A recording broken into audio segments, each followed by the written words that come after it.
Good evening, everybody, and welcome to a very festive Trading Boundaries, and in association with Prog Magazine. We're delighted to welcome you again to Roger Dean's 2020 Pathways exhibition here at Trading Boundaries. And the great news, as of today, we are now back open again. Hopefully open right the way through the Christmas. Without any more hopeful lockdowns or whatever.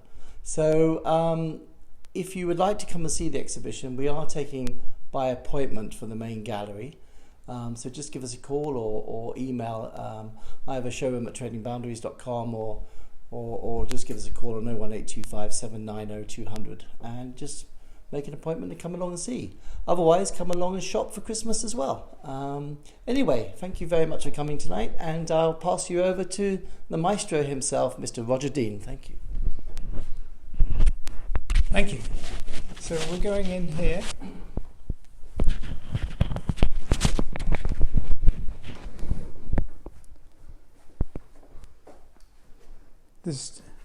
I'm going to shut this one door, Michael, so we can get at the first painting.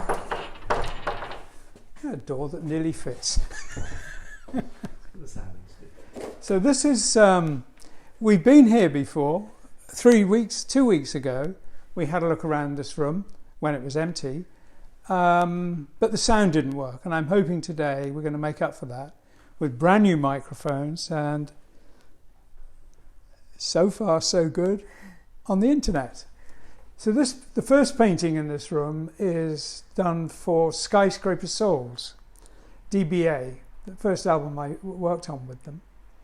And it's a painting of a cityscape, a garden cityscape at night. And it's done in watercolour, and it's done with many coats of blue all over in the sky. And then I painted the structures with water. I basically rinsed off the watercolour in different degrees and different layers to get that sort of three-dimensional quality. And I imagine many watercolour artists have done that, but for me it was an experiment. I'd never tried it before. I'd never seen it before, actually, but for me it worked. I love the density of the colour, and I love the scale, because I don't usually do, or hadn't worked in watercolours as such. Since then I've done it quite a few times, and it's very enjoyable, a lot of fun. The next picture was from 2008, and it's a painting I did for Puccini's first full-length opera called Edgar, and it was done for the opera at the Puccini Festival for his 150th anniversary. And I designed the sets, and Freya designed the costumes, over 300. She wasn't expecting that, because I told her, how many can there be? There's only 3 or 4 main characters and 3 acts. But there was a chorus and all kinds of other things, so there was over 80 different costumes per act, and many of them had to be redone and replaced. So it was I think she did do 300 costumes. And I did this for the poster, but Freya added figures. So the poster for this opera included her figures. We worked a year on that, and it was interestingly different to doing rock and roll stages, but no less fun. I think we both enjoyed it immensely.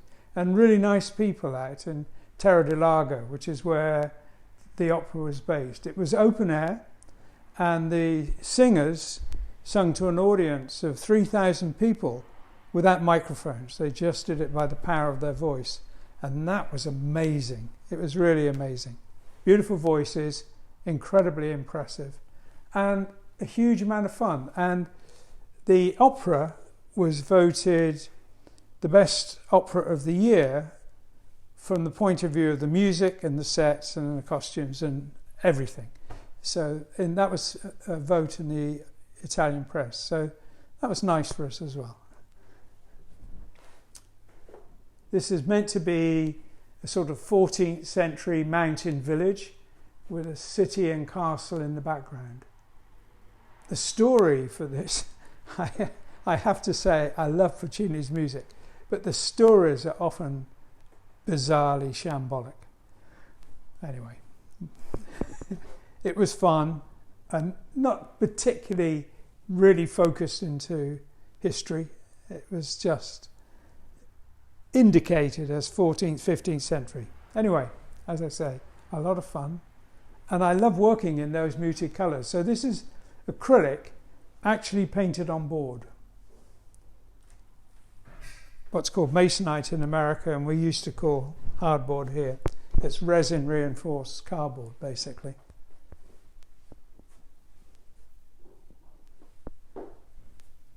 I'm coming around the corner now.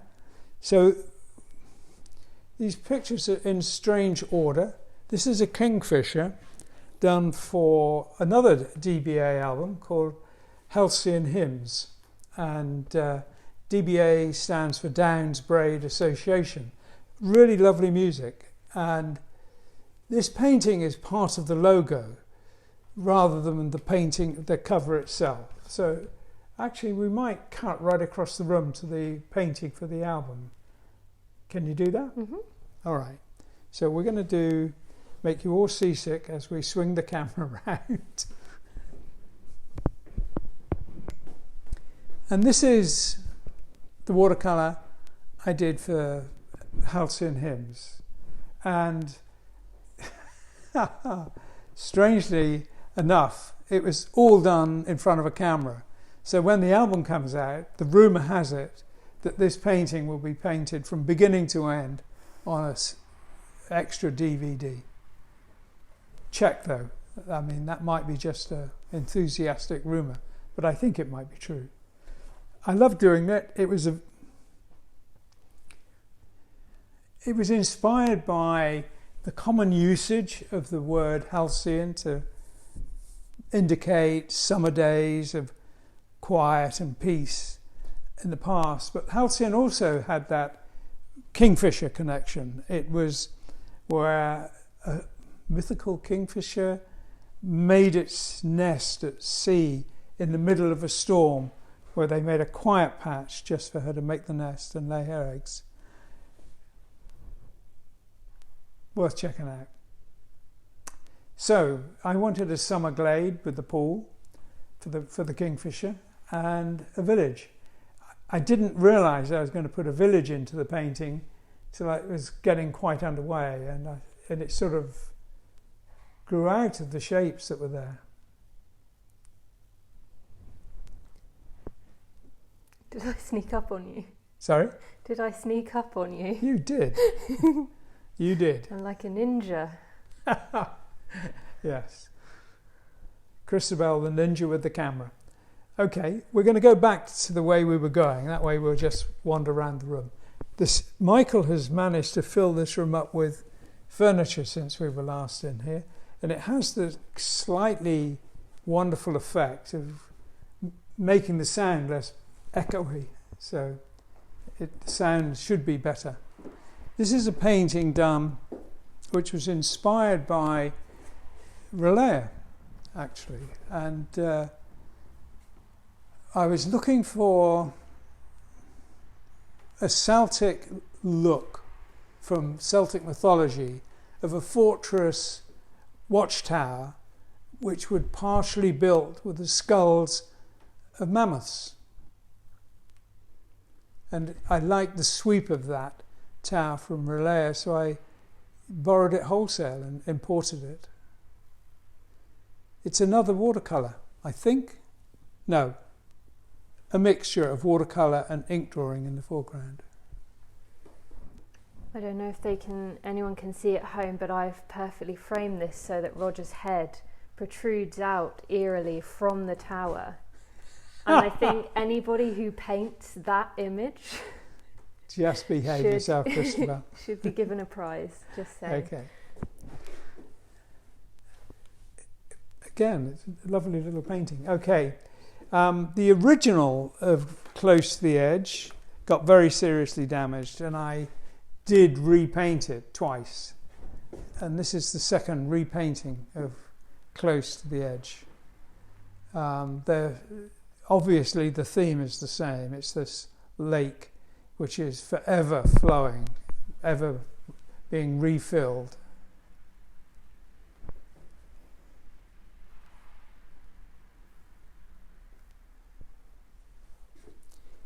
And because it was part of the original story going back to 1972, even though it didn't appear in the first painting, there's coming from the right-hand side of the painting and drifting across is the floating island with a pond of its own in there, also overflowing. This is part of a story which started with Fragile, and it's being reworked as we speak. It's been reworked several times with the hope that one day it will be made into a book and a film. We've had interest in both of those in projects, and it's something that is currently happening. I don't mean we're making the film, but the story is currently being polished.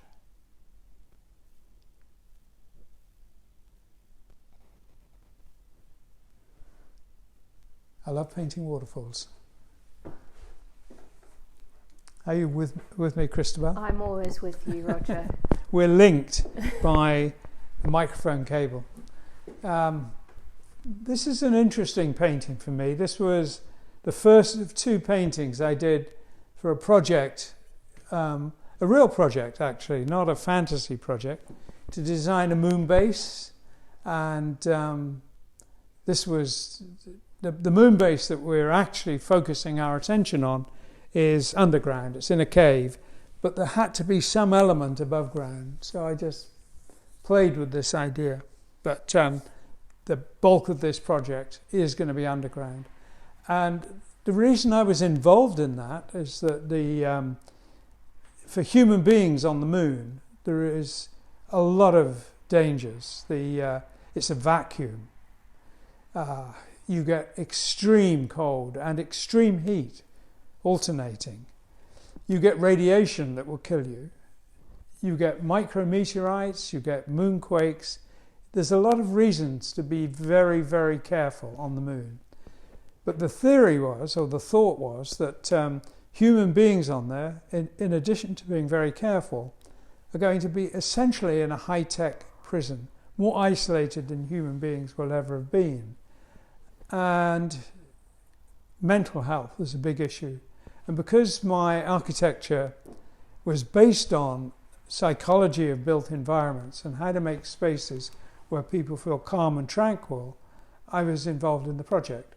So it was a wonderful thing. I'm hoping it's going to happen.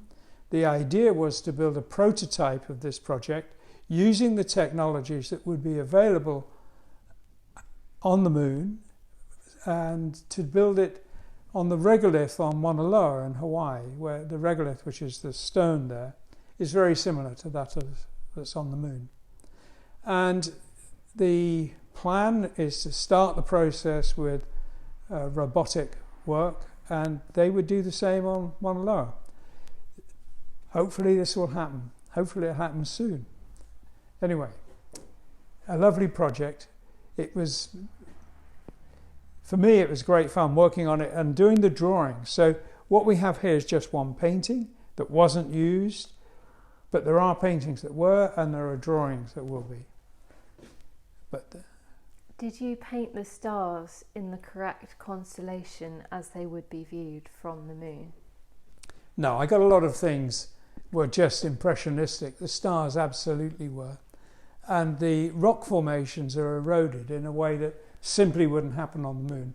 There isn't the weathering and the geography that would allow for that kind of erosion. So when I did the new version, I fixed all that, but I didn't fix the stars. That would have probably driven me totally crazy, getting them all exactly right. Nice thought though, but yeah.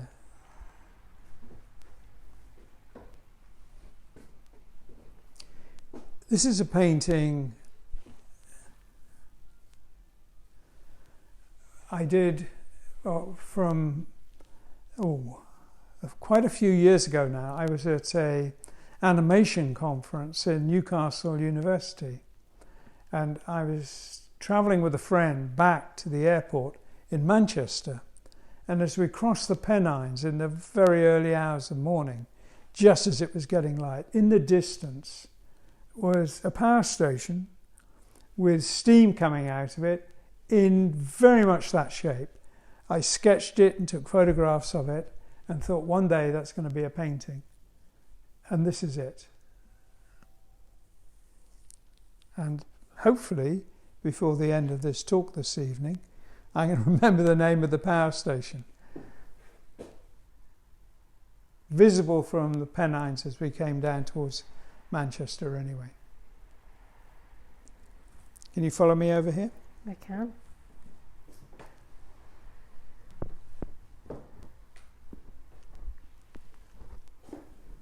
Okay. Probably ought to come round and be square on.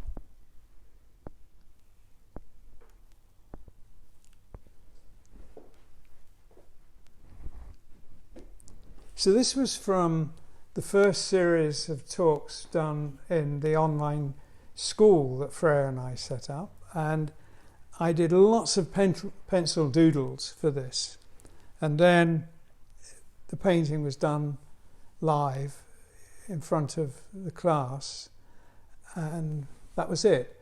But I liked it. I liked the narrative sense of the painting. It looked like something was happening, and I wanted to engage with that. And around the same time, I was asked by the Flower Kings to do an album cover for them, and their album was called Island, and I'd called this painting Island Ferry. So, I'm getting a clue of what that first painting, the one of the power station, was called. It was called Something Ferry Power Station. So half got there. Anyway, this is the finished painting based on that sketch. What I've done here is basically given it quite a lot of depth, so it's clearly part of a bigger rock structure. And the figures on the island that's floating in, and figures here waiting.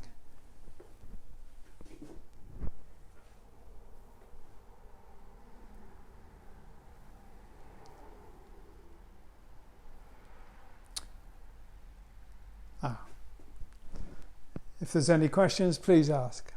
For me, that was a culmination of, as I say, for a great many doodles and thumbnail sketches. So I was very pleased with how it came out. I've been thinking about it a long time. Probably won't be the end of the story either. I imagine I'm going to do more on this theme. I haven't really finished exploring where the rocks go yet. Not by a long way. Do you ever do paintings, Roger, that you decide you don't want anyone to see, or you don't want to pass on? What, because I think they're horrible, or? Yeah, because they're horrible, because they're too special, or any reason? Not really. There are definitely paintings I would prefer people to see than others, but none are actually... I don't think I've got any that I just wouldn't want anyone to see. If there's a good reason for that, I'd fix it. You know, if I thought this is too awful, I would fix it or get rid of it. I can't remember it ever happening. I can remember thinking something was wrong with the painting and fixing it. And I can remember thinking this isn't going to be fixable. That's not recently, because an acrylic painting always can be fixed. But when I was doing very tight watercolours on drawings, yes, I did one or two. Or I'd worked for a couple of hours, and I thought, nope, this is going to be too annoying. And I'd start again. So yeah, that's happened. But never, I don't think, I've done a finished painting that I didn't want anyone to see. So what we have here is a watercolour done for Steve Howe, and it's called Under the Bridge. And again, I love the vividness of those watercolours. They are manufactured by a company called Graham Martin, and I think I've got this right, that instead of having gum arabic as a base, it has a honey base, which makes it possible to get those really, really vivid colours. So this is kind of like an underworld where the city would be above in a series of connected bridges. So these, although these are bridges connecting bits, I'm thinking of some kind of mega structure above the painting and out of sight. So there were lots of things about this that intrigued me and attracted me. One was, again, a narrative possibility. The colours were I found the colours very interesting. And the hardness of the shape. So it was a lot of experimental bits. And very heavy paper too. The paper is 638 GSM, which means it's almost like cardboard, and I didn't need to stretch it. It would stay flattish while I soaked it and worked on it. Okay. Aha. So we're coming to Halcyon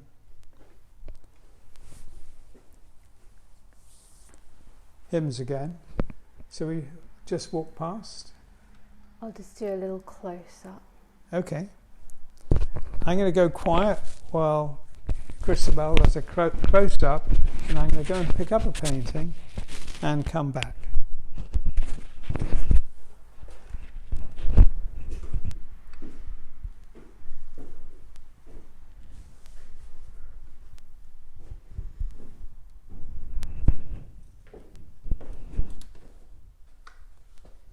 Have you done your close-up? I've done my close-up.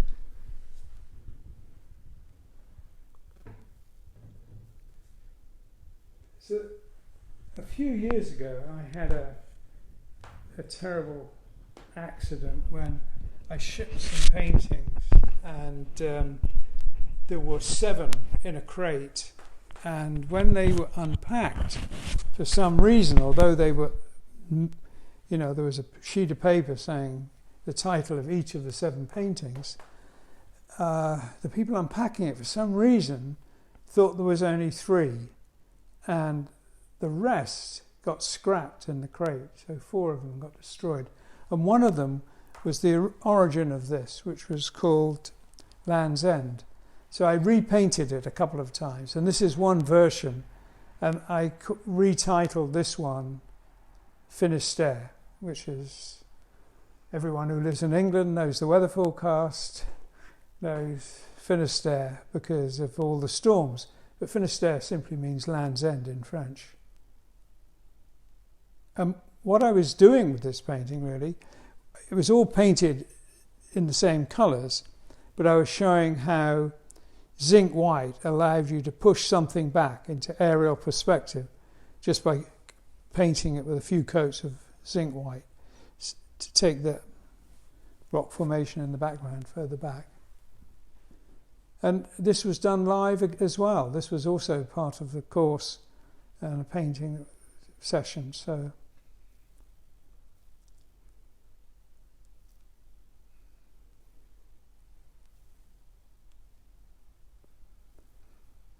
are we moving on?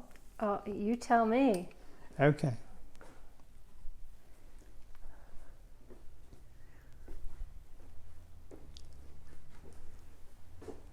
So this is the pair to that painting Under the Bridge. So this is also, of course, called Under the Bridge, and very similar in shapes and geometry to the first one. And if you've got Steve's album, you'll have both of these paintings on it.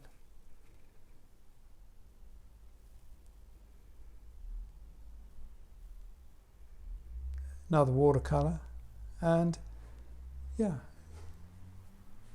great fun playing with the colours. I love the saturation and the sort of vividness of those watercolours. Let me have a quick peek at.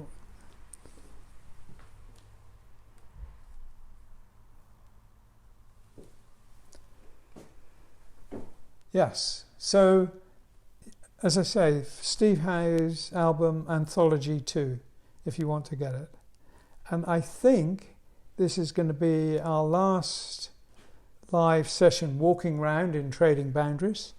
We're probably finished earlier today because we've been here in this room before, albeit without sound, which was very annoying. And I'm not sure what we'll do because I'm going to talk to Freya, but next week we're going to take off. We're not going to do anything, going to have a break. And I don't know if we're going to do anything more before Christmas. We're going to do the Monday night talks.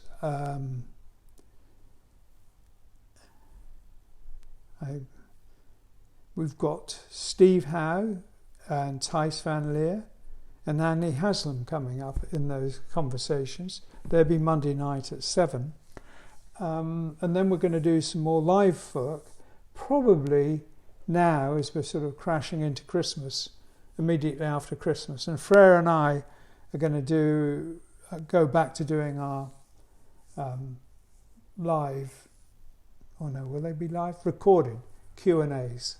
Yeah, so we're going to do some of those Q&As again, as well as doing the live talks. So if you can make it down to Trading Boundaries, the show is going to be on here at least until the end of January. Michael, if he has to close again, he might extend it, so it might go on beyond the end of January. And if you have any questions, do ask, do write them in. Thank you very much for joining us. Am I going to come round in front and say goodbye? I thought I'd make a full circle before you finished up. But you know, I'm going to have to follow you because I'm still stuck to you. I'm going to go back to where we started. All right. There we go. Okay. Done.